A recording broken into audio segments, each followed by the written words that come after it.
તો સુરત જિલ્લાના કામરેજ વિસ્તારની અંદર કોમ્બિંગ નાઇટનું આયોજન કરવામાં આવ્યું હતું। કોમ્બિંગ નાઇટના આયોજનની અંદર તમામ પ્રકારની સુરક્ષા વ્યવસ્થાઓને ધ્યાનમાં રાખીને આયોજન કરવામાં આવ્યું હતું। આગળથી માહિતી આપને આપી દઈએ વિસ્તારથી કે જ્યારે સુરત જિલ્લાના કામરેજ વિસ્તારની અંદર કાયદો અને વ્યવસ્થાને મજબૂત બનાવવા માટે પોલીસ દ્વારા વ્યાપક કોમ્બિંગ કામગીરી હાથ ધરવામાં આવી રહી છે। પોલીસ અલગ અલગ ટીમો દ્વારા તાલુકાઓમાં વિવિધ વિસ્તારોમાં સઘન ચેકિંગ હાથ ધરવામાં આવી રહ્યું છે। હોટલો, ઢાબાઓ, પેટ્રોલ પંપ, અવાવરૂ સ્થળો તેમજ જાહેર સ્થળો ઉપર રાત્રિ દરમિયાન પણ ચેકિંગ હાથ ધરવામાં આવી રહ્યું છે। કોમ્બિંગ નાઇટ અને કામગીરી દરમિયાન પોલીસ ટીમ દ્વારા અલગ અલગ 16 જેટલી બાબતોને ધ્યાનમાં રાખીને તપાસ હાથ ધરવામાં આવી રહી છે, જેમાં શંકાસ્પદ વ્યક્તિઓનો વાહનો, ગુનાહિત પ્રવૃત્તિઓ સાથે સંકળાયેલ તેમજ કાયદાઓનું ઉલ્લંઘન કરતી વ્યક્તિઓ અને તેવા પ્રવૃત્તિઓ કરતા લોકો પર નજર રાખવામાં આવી રહી છે અને સવારથી લઈને સાંજ સુધી આ તમામ કોમ્બિંગ નું આયોજન કરવામાં આવી રહ્યું છે। તો આ સાથે જ કોમ્બિંગની કામગીરીને હાથ ધરવામાં આવી રહી છે। સુરતના કામરેજ વિસ્તારમાં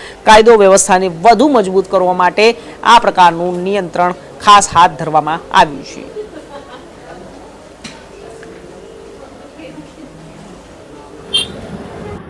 આજરોજ કામરેજ પોલીસ સ્ટેશન વિસ્તારમાં કામરેજ પોલીસ દ્વારા કોમ્બિંગનું આયોજન કરવામાં આવેલ, જે કોમ્બિંગ દરમિયાન ભાડા કરાર વગર રહેતા પરપ્રાંતિઓ પર લગભગ 12 થી 13 ભાડા કરાર વગર ગુના દાખલ કરવામાં આવેલા છે। આ ઉપરાંત કામરેજ ચોકડી ઉપર જે ગેરકાયદેસર રીતે રિક્ષાઓ પાર્ક કરે છે એ લગભગ 40 જેટલી રિક્ષાઓ ડિટેન કરવામાં આવેલી, તેમજ અડચણરૂપ થતા વાહનો લગભગ 101 જેટલા વાહનોને મેમો ફટકારવામાં આવેલા।